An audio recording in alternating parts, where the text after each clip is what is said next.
Good evening, welcome to top 9 news. నేను పూర్ణిమ. తెలంగాణలో ముగిసిన మున్సిపల్ ఎన్నికల ప్రచారం. ఎల్లుండి పోలింగ్ కు అన్ని ఏర్పాట్లు చేసిన ఎన్నికల సంఘం. చివరి నిమిషంలో మాటల తూటాలు. బులెటిన్లో ముందుగా తెలంగాణ టాప్ 9 న్యూస్ చూద్దాం. తెలంగాణలో మున్సిపల్ ఎన్నికల ప్రచారం ముగిసింది. ఈ నెల 11న పోలింగ్, 13న కౌంటింగ్ జరగనుంది. 116 మున్సిపాలిటీలు, 7 కార్పొరేషన్లకు ఎన్నికలు జరగనున్నాయి. ఎన్నికల బరిలో 12,993 మంది అభ్యర్థులున్నారు. 52,43,000 మంది ఓట్లు వేయనున్నారు. మున్సిపల్ పోలింగ్ కు ఈసీ సన్నద్ధమైంది. జిల్లా కలెక్టర్లతో రాష్ట్ర ఎన్నికల కమిషనర్ రాణి కుముదిని వీడియో కాన్ఫరెన్స్ నిర్వహించారు. పోలింగ్, కౌంటింగ్ ఏర్పాట్లు, వెబ్కాస్టింగ్, డిస్ట్రిబ్యూషన్ పై చర్చించారు. తెలంగాణ డీజీపీకి బీజేపీ నేతలు ఫిర్యాదు చేశారు. కొందరు పోలీసులు కోడ్ ఉల్లంఘిస్తున్నారని ఆ ఫిర్యాదులో పేర్కొన్నారు. అధికార పార్టీతో కొందరు కుమ్మక్కయ్యారని ఆరోపించారు. బీజేపీ నేతలను అక్రమంగా అరెస్ట్ చేస్తున్నారని తెలిపారు. తెలుగు రాష్ట్రాలలో 20,000కి పైగా జంటల మాతృత్వ కలను సాకారం చేసిన 49 ఫర్టిలిటీ సెంటర్ ఇప్పుడు మీకోసం అందిస్తోంది ఉచిత డాక్టర్ సంప్రదింపు, ఉచిత అల్ట్రాసౌండ్ స్కాన్. దీంతో పాటు కేవలం 899కే AMH టెస్ట్ మరియు వీర్య పరీక్షలు. 49 అంటే సంతానం, 49 అంటే సంతోషం. తెలంగాణ ఆత్మగౌరవాన్ని బీజేపీ నేతలు ఢిల్లీలో తాకట్టు పెట్టారని సీఎం రేవంత్ రెడ్డి అన్నారు. మూసీ అభివృద్ధికి కిషన్ రెడ్డి, బండి సంజయ్ నిధులు తెచ్చారా అని ప్రశ్నించారు. తెలంగాణకు నిధులు ఇవ్వడం లేదని మోదీ ఎందుకు ప్రశ్నించడం లేదన్నారు. దక్షిణాది రాష్ట్రాలపై కేంద్రం వివక్ష చూపిస్తోందన్నారు రేవంత్. రేవంత్ వ్యాఖ్యలకు కేంద్ర మంత్రి బండి సంజయ్ కౌంటర్ ఇచ్చారు. సీఎం అసహనంతో మాట్లాడుతున్నారని చెప్పారు. అసదుద్దీన్, రేవంత్ స్క్రిప్ట్ ఒకేలా ఉంటుందన్నారు. కరీంనగర్ మేయం కోసం 100 కోట్ల డీల్ జరిగింది నిజం కాదా అని ప్రశ్నించారు. కేంద్రం దక్షిణాది రాష్ట్రాలపై వివక్ష చూపుతోందన్న సీఎం రేవంత్ వ్యాఖ్యలకు Telangana BJP chief Ramachandra Rao counter ఇచ్చారు. దక్షిణాది, ఉత్తరాది అంటూ రేవంత్ దేశాన్ని విభజించే కుట్ర చేస్తున్నారన్నారు. రేవంత్ నుంచి స్టాలిన్, మమత దాకా అందరిది అదే మాట అని, వీళ్లంతా పేరుకే ఇండియాలియన్స్ కానీ అందరూ యాంటీ ఇండియన్స్ అన్నారు. రేపటితో జీహెచ్ఎంసీ పాలక మండలి గడువు ముగినుంది. జీహెచ్ఎంసీని 3 కార్పొరేషన్లుగా చేస్తూ ప్రకటన చేయనుంది తెలంగాణ ప్రభుత్వం. 3 కార్పొరేషన్లకు ఆఫీసుల్ని కూడా అధికారులు సిద్ధం చేశారు. 6 నెలల్లోపు జీహెచ్ఎంసీ ఎన్నికలు జరగనున్నాయి. తెలుగు సినీ ఇండస్ట్రీలో అసమ్మతి సెగలు రేగాయి. ఫెడరేషన్ అధ్యక్షుడికి 2 యూనియన్లు లేఖ రాశారు. ఈ నెల 28లోగా తమ సమస్యలు పరిష్కరించాలని డిమాండ్ చేశారు. లేకుంటే మార్చి 1 నుంచి నిరసనకు దిగుతామని వెల్లడించారు. బీసీ, ఎస్సీ, ఎస్టీ హాస్టళ్లకు రాష్ట్ర ప్రభుత్వం సొంత భవనాలు నిర్మించకపోతే వేలాది మంది విద్యార్థులతో ప్రజాభవన్ ను స్వాధీనం చేసుకుంటామని బీసీ నేత ఆర్ కృష్ణయ్య హెచ్చరించారు. రాష్ట్రంలోని 325 బీసీ హాస్టళ్లు, 320 బీసీ గురుకులాలకు ప్రభుత్వ స్థలాలు కేటాయించి సొంత భవనాలు నిర్మించాలని డిమాండ్ చేశారు. పోలవరం పనులు వేగంగా జరుగుతున్నాయన్న సీఎం చంద్రబాబు. కలెక్టర్లు, మంత్రుల పనితీరుపై సీఎం అసంతృప్తి. ఒక కేసులో అంబటి రాంబాబుకు బెయిల్. ఏపీ టాప్ 9 న్యూస్ చూద్దాం. పోలవరం పనులు వేగంగా జరుగుతున్నాయన్నారు AP CM Chandrababu. Diaphragm wall పూర్తిగా పోయిందన్నారు. 2027 పుష్కరాల కన్నా ముందే పూర్తి చేస్తామని, 3 ఏళ్లలో అమరావతి కూడా పూర్తవుతుందని తెలిపారు. మోస్ట్ లివబుల్ సిటీగా అమరావతి మారుతుందన్నారు. కలెక్టర్లు, మంత్రుల పనితీరుపై సీఎం చంద్రబాబు మరోసారి అసంతృప్తి వ్యక్తం చేశారు. వివిధ శాఖల కార్యదర్శులతో జరిగిన సమావేశంలో కలెక్టర్లు, మంత్రులకు చంద్రబాబు క్లాస్ తీసుకున్నారు. మంత్రులంటే కేవలం పాలసీలు తయారు చేసేవాళ్లు కాదు, సేవలంటే పాలసీలు మాత్రమే కాదు అన్నారు. గన్నవరం నుంచి ఢిల్లీకి బయలుదేరి వెళ్లారు సీఎం చంద్రబాబు. రేపు 5 కేంద్ర మంత్రులతో సీఎం భేటీ కానున్నారు. ఏపీ ప్రాజెక్టులు, నిధులపై చర్చించనున్నారు. రేపు సాయంత్రం తిరిగి అమరావతికి వస్తారు. ఎల్లుండి నుంచి ఏపీ అసెంబ్లీ బడ్జెట్ సమావేశాలు జరగనున్నాయి. ఉదయం 10 గంటలకు బడ్జెట్ సమావేశాలు ప్రారంభం కానున్నాయి. ఉభయ సభలను ఉద్దేశించి ప్రసంగించనున్నారు గవర్నర్. ఏపీ అసెంబ్లీ సమావేశాలకు హాజరు కావాలని వైసీపీ ఎమ్మెల్యేలు నిర్ణయించుకున్నారు. ఒకరోజు సభకు హాజరయ్యే యోచనలో వైసీపీ ఎమ్మెల్యేలు ఉన్నారు. అసెంబ్లీకి వెళ్లి 6 నెలలు గడిచిన నేపథ్యంలో సభకు వెళ్లాలని వారు నిర్ణయం తీసుకున్నారు. జగన్ నాటకాలు బట్టబయలు కావాలన్నారు దేవినేని ఉమా. కల్తీకి పాల్పడిన వైవి సుబ్బారెడ్డిని అరెస్ట్ చేయాలన్నారు. పాలు, వెన్న లేకుండానే నెయ్యి తయారు చేయించారని చెప్పారు. పరామర్శల పేరుతో చేసిన దండయాత్రలో 2 ప్రాణాలు పోయాయని తెలిపారు. ప్రభుత్వానికి హరిరామ జోగియా మరో లేఖాస్త్రం సంధించారు. కాపులకు ఈడబ్ల్యూఎస్ కోటా రిజర్వేషన్ పై ప్రభుత్వ వైఖరి తెలియజేయాలన్నారు. కాపు రిజర్వేషన్ పై గత ప్రభుత్వం 5 ఏళ్లు నిర్లక్ష్యం చేసిందన్నారు. కాపు రిజర్వేషన్ పై హైకోర్టులో ప్రభుత్వం కౌంటర్ దాఖలు చేయాలన్నారు జోగయ్య. అంబటి రాంబాబుకు బెయిల్ మంజూరైంది. చంద్రబాబుపై అనుచిత వ్యాఖ్యల కేసులో బెయిల్ మంజూరు చేసింది స్పెషల్ మొబైల్ కోర్టు. అయితే పీటీ వారెంట్ కేసులో రిమాండ్లోనే ఉండనున్నారు అంబటి. పీటీ వారెంట్ కేసులో బెయిల్ పిటిషన్ రేపటికి వాయిదా వేసింది కోర్టు. జైల్లో పిన్నెల్లిని పరామర్శించారు విడుదల రజని. పిన్నెల్లి బెయిల్ ని అడ్డుకునేందుకే పోలీసులు కస్టడీ పిటిషన్లు వేస్తున్నారని ఆరోపించారు. అంబటి ఇంటిపై దాడి జరిగినప్పుడు గల్లా మాధవి భర్త సీన్లోనే ఉన్నారని చెప్పారు. ప్రజా సమస్యలపై కలెక్టర్లకు మాజీ ఎమ్మెల్యేల ఫిర్యాదు. సాగునీటి కోసం రైతుల ధర్నాలు. ఊరంతా కలిసి అమ్మవారికి సారే. టాప్ 9 పల్లె వార్తలిపు చూద్దాం. మార్కాపురం సర్వజన ఆసుపత్రిలో వైద్యుల కొరత తీర్చాలని నియోజకవర్గం వైసీపీ ఇన్ఛార్జ్ మాజీ ఎమ్మెల్యే అన్నా వెంకటరాంబాబు జిల్లా కలెక్టర్ను కోరారు. ప్రజా సమస్యల ఫిర్యాదు కార్యక్రమంలో ఆయన కలెక్టర్కు వినతి పత్రం సమర్పించారు. కృష్ణా జిల్లా బాపులపాడు మండలం మల్లవల్లిలో పంపిణీకి సిద్ధంగా ఉన్న 2400 ఇళ్ల పట్టాలు సత్వరమే లబ్ధిదారులకు అందజేయాలని కలెక్టర్ను మాజీ ఎమ్మెల్యే వల్లభనేని వంశీ కోరారు. మచిలీపట్నంలో ప్రజా సమస్యల ఫిర్యాదు కార్యక్రమంలో కలెక్టర్కు వినతి పత్రం సమర్పించారు. పీపీపీ విధానం వల్ల ముస్లిం సోదరులకు ఎటువంటి ఉపయోగం లేదని, కొంతమంది స్వార్థంతో వక్ఫ్ బోర్డు భూములు కాజేయాలని చూస్తున్నారని మాజీ ఎమ్మెల్యే నూరి ఫాతిమా ఆగ్రహం వ్యక్తం చేశారు. ప్రైవేట్ భూములను పీపీపీ విధానంలో ఇవ్వాలి గాని అంజుమాన్ భూములు కాదని సూచించారు. నంద్యాల జిల్లా వెలుగోడు రిజర్వాయర్ సమీపంలో నెమలిపై దాడి చేసేందుకు ఒక చిరుత ప్రయత్నించింది. అప్రమత్తమైన నెమలి క్షణాల్లో ఎగిరి ప్రాణాలు కాపాడుకుంది. చిరుత సంచారంతో ఆ ప్రాంతంలో నిత్యం చేప వేటకు వెళ్లే మత్స్యకారులు ఆందోళన చెందుతున్నారు. కెమికల్ ఫ్యాక్టరీ కోసం తమ భూములు గుట్టు చప్పుడు కాకుండా అప్పగిస్తున్నారని ఆగ్రహిస్తూ నెల్లూరు జిల్లా ఉదయగిరి పుల్లాయిపల్లి రైతులు ఉదయగిరిలో ర్యాలీ నిర్వహించారు. 1993లో 280 నిరుపేదలకు కేటాయించిన 312 ఎకరాల భూములను కంపెనీకి కేటాయించేందుకు ప్రయత్నాలు జరుగుతున్నాయని రైతులు తెలిపారు. ఖమ్మం జిల్లా కొణిచెర్ల మండలం గుబ్బగుర్తిలో రైతులు ధర్నాకు దిగారు. సాగర్ ఆయకట్టు పరిధిలో ఉన్న మొక్కజొన్న పంటకు నీటిని విడుదల చేయాలని రైతులు డిమాండ్ చేశారు. ఎండిపోతున్న పంటలను కాపాడాలని కోరారు. మున్సిపల్ ఎన్నికల్లో ఎలాంటి అవాంఛనీయ ఘటనలు జరగకుండా చూసేందుకు, ప్రజలకు భరోసా కల్పించేందుకు కామారెడ్డిలో పోలీసులు ఫ్లాగ్ మార్చ్ నిర్వహించారు. 6 కిలోమీటర్లు సాగిన ఈ మార్చ్ లో అదనపు కలెక్టర్, ఎస్పీ, అదనపు ఎస్పీలు పాల్గొన్నారు. అంబేద్కర్ కోనసీమ జిల్లా అమలాపురంలో కనకదుర్గ అమ్మవారి 30వ వార్షికోత్సవం సందర్భంగా ఊరంతా కలిసి అమ్మవారికి చీర, సారే సమర్పించారు. అనేక రకాల స్వీట్లు, ప్రసాదాలు, పిండి వంటలు, పసుపు, కుంకుమ ఊరేగింపుగా ఆలయానికి తీసుకొచ్చారు. ప్రముఖ నటుడు తేజ సజ్జా, హీరోయిన్ శ్రీలీల తిరుమల శ్రీవారిని దర్శించుకున్నారు. వారితో ఫోటోలు దిగేందుకు అభిమానులు పోటీపడ్డారు. గన్నవరం ఎమ్మెల్యే యార్లగడ్డ వెంకట్రావు, సంగీత దర్శకుడు తమన్, గాయకుడు శ్రీకృష్ణ కూడా శ్రీవారి దర్శనం చేసుకున్నారు. సీషెల్స్ కు భారత్ భారీ ఆర్థిక సాయం. తాను నేర్పించడం లేదు, నేర్చుకుంటున్నానన్న ప్రధాని మోదీ. నక్సలిజంతో విధ్వంసం తప్ప ప్రయోజనం లేదన్న అమిత్ షా. స్పీకర్ పై అవిశ్వాసం ప్రవేశపెట్టే యోచనలో కాంగ్రెస్. నేషనల్ టాప్ 9 న్యూస్ చూద్దాం. సామాజిక గృహాలు, ఈ మొబిలిటీ, వొకేషనల్ ట్రైనింగ్, ఆరోగ్యం, రక్షణ, నౌకాయాన భద్రత రంగాల్లో సీషెల్స్ కు $175 మిలియన్ ఆర్థిక సాయాన్ని భారత్ ప్రకటించింది. భారత్ వచ్చిన సీషెల్స్ అధ్యక్షుడు ప్యాట్రిక్ హెర్మీతో చర్చల సందర్భంగా ఈ విషయాన్ని ప్రకటించారు.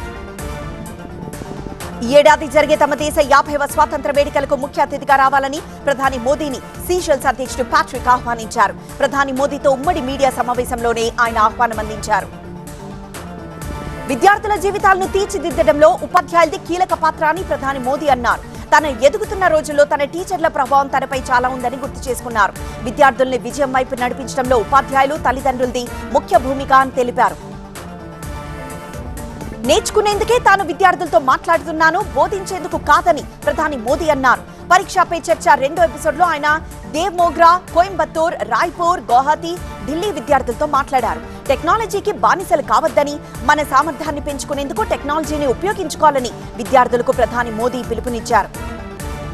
లోక్సభలో వాయిదాల పర్వం కొనసాగుతూనే ఉంది. రాహుల్ గాంధీకి మాట్లాడే అవకాశం ఇవ్వాలని కాంగ్రెస్ సభ్యుల సభలో డిమాండ్ చేస్తూనే ఉన్నారు. ఉదయం 11 గంటలకు ప్రారంభమైన సభ మధ్యాహ్నం 12 గంటల వరకు, ఆ తర్వాత 2 గంటల వరకు, ఆ తర్వాత రేపటికి వాయిదా పడింది. మధ్యాహ్నం 2 గంటల సమయంలో సభ సమావేశమైనప్పుడు బడ్జెట్ పై చర్చ ప్రారంభించాలని కాంగ్రెస్ ఎంపీ శశి థరూర్ ను స్పీకర్ కోరారు. కానీ ఆయన మాత్రం విపక్ష నేత రాహుల్ మాట్లాడతారని తెలిపారు. ఈ క్రమంలో తనకు మాట్లాడే అవకాశం ఇస్తారా అని రాహుల్ అడిగారు. స్పీకర్ తమకిచ్చిన మాట తప్పారని రాహుల్ ఆరోపించారు.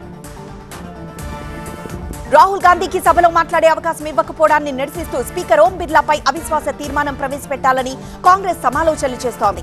ఆ పార్టీకి సమాజ్వాదీ పార్టీ, డీఎంకే మద్దతు ప్రకటించినట్లు సమాచారం. బడ్జెట్ సమావేశాల 2వ దశలో ఈ అవిశ్వాసం ప్రవేశపెట్టే అవకాశం ఉంది. మావోయిజంతో సమాజానికి ఎప్పుడూ ప్రయోజనం చేకూరలేదని, ఎక్కడ అది ఉందో అక్కడ విధ్వంసం జరిగిందని హోంమంత్రి అమిత్ షా అన్నారు. మార్చి 31 నాటికి మావోయిజాన్ని సమూలంగా నిర్మిస్తున్నామని పునరుద్ఘాటించారు. జగదల్పూర్లో జరుగుతున్న బస్తర్ పందిర ముగింపు వేడుకల్లో అమిత్ షా పాల్గొన్నారు. H1B వీసాల ప్రాధాన్యం కోల్పోయాయని వాణిజ్య శాఖ మంత్రి పీయూష్ గోయల్ తెలిపారు. అమెరికాతో ఇమ్మిగ్రేషన్ వ్యవహారాల గురించి తాము చర్చించలేదని స్పష్టం చేశారు. భారత పరిశ్రమ వర్గాలతో తాను జరిపిన చర్చల్లో వాళ్ళేమీ ఈ విషయంలో ఆందోళన చెందుతున్నట్లు కనిపించడం లేదని గోయల్ వెల్లడించారు. భారత్ గ్రీస్ మధ్య రక్షణ సహకారం. బెంగాల్లో SIR వారం పొడిగింపు. మిజోరాం నుంచి మరో rail service. Metro top 9 news ఇప్పుడు చూద్దాం. రక్షణ రంగంలో సహకారాన్ని బలోపేతం చేసుకోవాలని భారత్ గ్రీస్ నిర్ణయించాయి. భారత్ వచ్చిన గ్రీస్ రక్షణ మంత్రి నికోలస్ ఢిల్లీలో రక్షణ మంత్రి రాజ్నాథ్ సింగ్ తో సమావేశమయ్యారు. యూరప్ కు భారత్ విడదీయలేని భాగస్వామి అని గ్రీస్ ఇప్పటికే ప్రకటించింది. భారత పర్యటనలో ఉన్న గ్రీస్ రక్షణ మంత్రి నికోలస్ జార్జియోస్ ఢిల్లీలోని జాతీయ యుద్ధ స్మారక కేంద్రాన్ని సందర్శించారు. అక్కడ పుష్పమాల సమర్పించి శ్రద్ధాంజలి ఘటించారు. అక్కడి విజిటర్స్ బుక్ లో సంతకం చేశారు. బెంగాల్లో స్పెషల్ ఇంటెన్సివ్ రివిజన్ SIR కు ఎటువంటి అవాంతరాలను తాము అనుమతించబోమని సుప్రీంకోర్టు స్పష్టం చేసింది. బెంగాల్లో SIR ను వారం పాటు పొడిగిస్తూ ఉత్తర్వులు జారీ చేసింది. ఎన్నికల సంబంధిత విధుల కోసం 8,505 మంది అధికారులను కేటాయించాలని బెంగాల్ సర్కార్ను సుప్రీంకోర్టు ఆదేశించింది. మిజోరాం సైరంగ్, అస్సాం సిల్చార్ మధ్య ప్యాసింజర్ రైలు సేవలు ప్రారంభమయ్యాయి. రైల్వే మంత్రి అశ్విని వైష్ణవ్ వర్చువల్ గా ఈ కార్యక్రమంలో పాల్గొని పచ్చ జెండా ఊపారు. ఇది కేవలం రైలు సర్వీసు కాదని, ఈ ప్రాంతంలోని ప్రజలకు జీవనరేఖ అని స్థానిక ఎంపీ అన్నారు. ఎన్సీపీ అధినేత శరద్ పవార్ అస్వస్థతకు గురవడంతో ఆయన్ను పూణే ఆసుపత్రిలో చేర్పించారు. బారామతిలోని ఆయన నివాసంలో ఉన్నప్పుడు దగ్గు, శ్వాస తీసుకోవడంలో ఆయన ఇబ్బంది పడ్డారు. మణిపూర్ ఉక్రూల్ జిల్లాలో మళ్లీ హింస చెలరేగింది. సాయుధ దుండగులు అనేక ఇళ్లకు నిప్పు పెట్టారు. నాగా, కుకీల మధ్య తలెత్తిన ఘర్షణ తీవ్ర రూపం దాల్చి ఈ స్థాయికి చేరినట్లు భద్రతా బలగాలు అనుమానిస్తున్నాయి. ఢిల్లీ శివారు నోయిడా సమీపంలోని ప్రాంతాలకు విద్యుత్, నీటి సరఫరా చేయాలని డిమాండ్ చేస్తూ వేలాది మంది నిరసన ప్రదర్శన చేపట్టారు. సంవత్సరాలుగా ఎదుర్కొంటున్న సమస్యలకు ఇకనైనా పరిష్కారం చూపాలని ఎలక్ట్రిసిటీ చీఫ్ ఇంజనీర్ కార్యాలయాన్ని చుట్టుముట్టారు. తమిళనాడు రామేశ్వరం రామనాథ స్వామి సన్నిధిలో మహాశివరాత్రి వేడుకలు మొదలయ్యాయి. 12 రోజులు ఇక్కడ ఉత్సవాలు నిర్వహిస్తారు. ఇందులో భాగంగా శివపార్వతుల ఉత్సవమూర్తుల్లో ఆలయ వీధుల్లో ఊరేగించారు. ఢిల్లీ స్కూళ్లకు బాంబు బెదిరింపు. పంజాబ్ లా కాలేజ్లో కాల్పులు. చిత్తూరు జిల్లాలో బర్డ్ ఫ్లూ కలకలం. క్రైమ్ టాప్ 9 న్యూస్ ఇప్పుడు చూద్దాం. ఢిల్లీలో కనీసం 10 స్కూళ్లకు బాంబు బెదిరింపు ఈమెయిల్స్ వచ్చాయి. ముందు జాగ్రత్త చర్యగా ఆ స్కూళ్లను ఖాళీ చేయించారు. ఈ నెల 13న మధ్యాహ్నం 1:11 పార్లమెంట్లో పేలుడు జరుగుతుందని, ఢిల్లీ ఖలిస్తాన్గా మారుతుందని కూడా ఈమెయిల్స్ లో ఉంది. శ్రీకాళహస్తి ఆలయం పేరిట నకిలీ వెబ్సైట్ ను దేవస్థానం గుర్తించింది. దీని ద్వారా రాహుకేతు పూజ, దర్శనం టికెట్ల విక్రయం జరుగుతున్నట్లు గుర్తించి సైబర్ క్రైమ్ పోలీసులకు ఆలయ అధికారులు ఫిర్యాదు చేశారు. ఢిల్లీ నోయిడా కేంద్రంగా ఈ ముఠా దందా చేస్తున్నట్లు గుర్తించారు. మంచిర్యాల జిల్లా చెన్నూరులో పోలీసులు చేపట్టిన తనిఖీలో అక్రమంగా తరలిస్తున్న ₹1,50,000 సీజ్ చేశారు. ఆ డబ్బు తీసుకువెళ్తున్న వ్యక్తి ఒక పార్టీ అభ్యర్థి అనుచరుడని అనుమానిస్తున్నారు. సూర్యాపేట జిల్లా కోదాడుకు చెందిన రైసు మిల్లు వ్యాపారులు, కిడ్స్ కాలేజ్ యజమాని నీలా సత్యనారాయణ సంస్థలు, నివాసాల్లో ఈడీ అధికారులు దాడులు చేశారు. ఆయన బంధువుల ఇళ్లలోనూ సోదాలు జరుగుతున్నాయి. పల్నాడు జిల్లా Chilukaleripeta Panchayati Raj assistant engineer PVR Satyanarayana లంచం తీసుకుంటూ ఏసీబీకి చిక్కారు. సీసీ రోడ్డు బిల్లు చెల్లింపు కోసం ఆయన లంచం డిమాండ్ చేశారు. ₹24,000 తీసుకుంటూ ఉండగా ఏసీబీ అధికారులకు రెడ్ హ్యాండెడ్ గా దొరికిపోయారు. 4 రోజుల క్రితం గుజరాత్లోని రాజ్కోట్లో జరిగిన 125 కేజీల చోరీ కేసును పోలీసులు ఛేదించారు. ఒక వ్యక్తిని అరెస్ట్ చేసి అతని నుంచి 40 కేజీల వెండిని స్వాధీనం చేసుకున్నారు. మిగిలిన వెండి కోసం దర్యాప్తు కొనసాగుతోంది. సరిహద్దుల నుంచి ఆయుధాలు, మాదక ద్రవ్యాలు స్మగ్లింగ్ చేస్తున్న ముఠాను పంజాబ్ అమృత్సర్ పోలీసులు పట్టుకున్నారు. 5గురిని అరెస్ట్ చేసిన 6 పిస్టల్స్, 115 గ్రాముల హెరాయిన్, ₹12 లక్షల నగదుని స్వాధీనం చేసుకున్నారు. జపాన్ ఎన్నికల్లో ఓటమికి నైతిక బాధ్యతలు తీసుకున్న విపక్ష నేతలు. వెనిజులాలో విపక్ష నేతల విడుదల. యుక్రెయిన్ పై కొనసాగుతున్న రష్యా దాడులు. ఇంటర్నేషనల్ టాప్ 9 న్యూస్ ఇప్పుడు చూద్దాం. స్టాక్ మార్కెట్లో ఉత్సాహం. మళ్లీ పెరిగిన బంగారం, వెండి ధరలు. రాణిపేటలో టాటా మోటార్స్ కొత్త ఫ్యాక్టరీ ప్రారంభం. బిజినెస్ టాప్ 9 న్యూస్ ఇప్పుడు చూద్దాం. అమెరికాతో వాణిజ్య ఒప్పందం ఉత్సాహం నింపడంతో స్టాక్ మార్కెట్ లాభాలు నమోదు చేసుకుంది. సెన్సెక్స్ 485 పాయింట్లు, నిఫ్టీ 174 పాయింట్ల లాభాన్ని నమోదు చేసింది.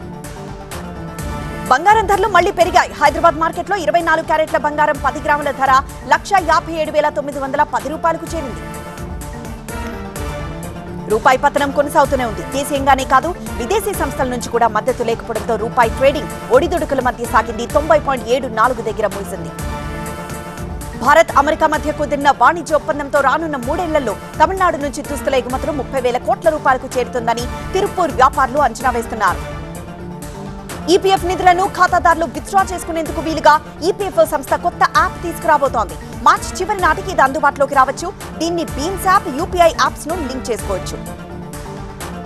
గతానికి భిన్నంగా ఈసారి తమకు కేరళ, తమిళనాడు నుంచి భారీగా హోలీ రంగుల ఆర్డర్లు వచ్చాయని గుజరాత్ రాజ్కోట్ రంగుల వ్యాపారులు తెలిపారు. రాజ్కోట్ లో తయారయ్యే రంగులు హెర్బల్, రసాయన, విషరహితమైనవని వ్యాపారులు వివరించారు.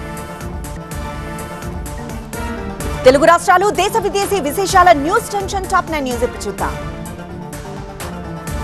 లడ్డూల తయారీకి తిరుమల తరహాలో ఆధునిక మెషిన్లు ఉపయోగించాలని విజయవాడ కనకదుర్గ ఆలయ పాలక మండలి నిర్ణయించింది. ఇంద్రకీలాద్రి పార్కింగ్ సమస్యను పరిష్కరించేందుకు ఎంపీలు, ఎమ్మెల్యేలతో సమావేశం ఏర్పాటు చేసి వారి సలహాలతో తగిన చర్యలు తీసుకుంటామని పాలక మండలి చైర్మన్ బుర్రా గాంధీ తెలిపారు. పెద్ద సంఖ్యలో వచ్చిన శివస్వాములతో శ్రీశైలం పుణ్యక్షేత్రం కిటకిటలాడింది. తగిన ఏర్పాట్లు లేకపోవడంతో అందరూ ఈఓతో వాగ్వాదానికి దిగారు. ఏపీలో లడ్డూ సమస్య తప్ప మరో సమస్య లేనట్టు ప్రభుత్వం వ్యవహరించడం సిగ్గుచేటని సిపిఐ రాష్ట్ర కార్యదర్శి ఈశ్వరయ్య అన్నారు. దేవుడిని రాజకీయాలకు వాడుకోవడం సమర్థనీయం కాదన్నారు. ఢిల్లీ నుంచి తెలంగాణకు అక్రమంగా తీసుకొస్తున్న మద్యాన్ని హైదరాబాద్ లో పోలీసులు పట్టుకున్నారు. పన్ను చెల్లించకుండా దీన్ని తీసుకొస్తున్నట్లు గుర్తించారు. విజయవాడ గుణదల్ల లోర్ద్ మాత ఉత్సవాలు ఘనంగా ప్రారంభమయ్యాయి. 3 రోజుల పాటు ఈ ఉత్సవాలు జరగనున్నాయి. ప్రధాని మోదీ ఢిల్లీకి రావాలని ఆహ్వానించడంతో కేరళ రాజధాని తిరువనంతపురం మున్సిపల్ కార్పొరేషన్ లో కొత్తగా ఎన్నికైన బీజేపీ కౌన్సిలర్లు ఢిల్లీకి ప్రయాణమయ్యారు. ఈ నెల 12న వీళ్లందరూ ప్రధానిని కలవనున్నారు.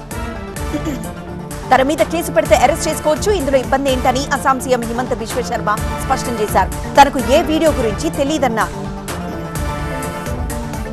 ఫిబ్రవరి 12న జరిగే పార్లమెంట్ ఎన్నికలకు బంగ్లాదేశ్ లో ప్రచారం తారాస్థాయికి చేరింది. ప్రధాని రేసులో ఉన్న బీఎన్పీ అధ్యక్షుడు తారిక్ రెహమాన్ ఈ ఎన్నిక జాతి నిర్మాణ ఎన్నికగా అభివర్ణిస్తూ ప్రచారం చేశారు.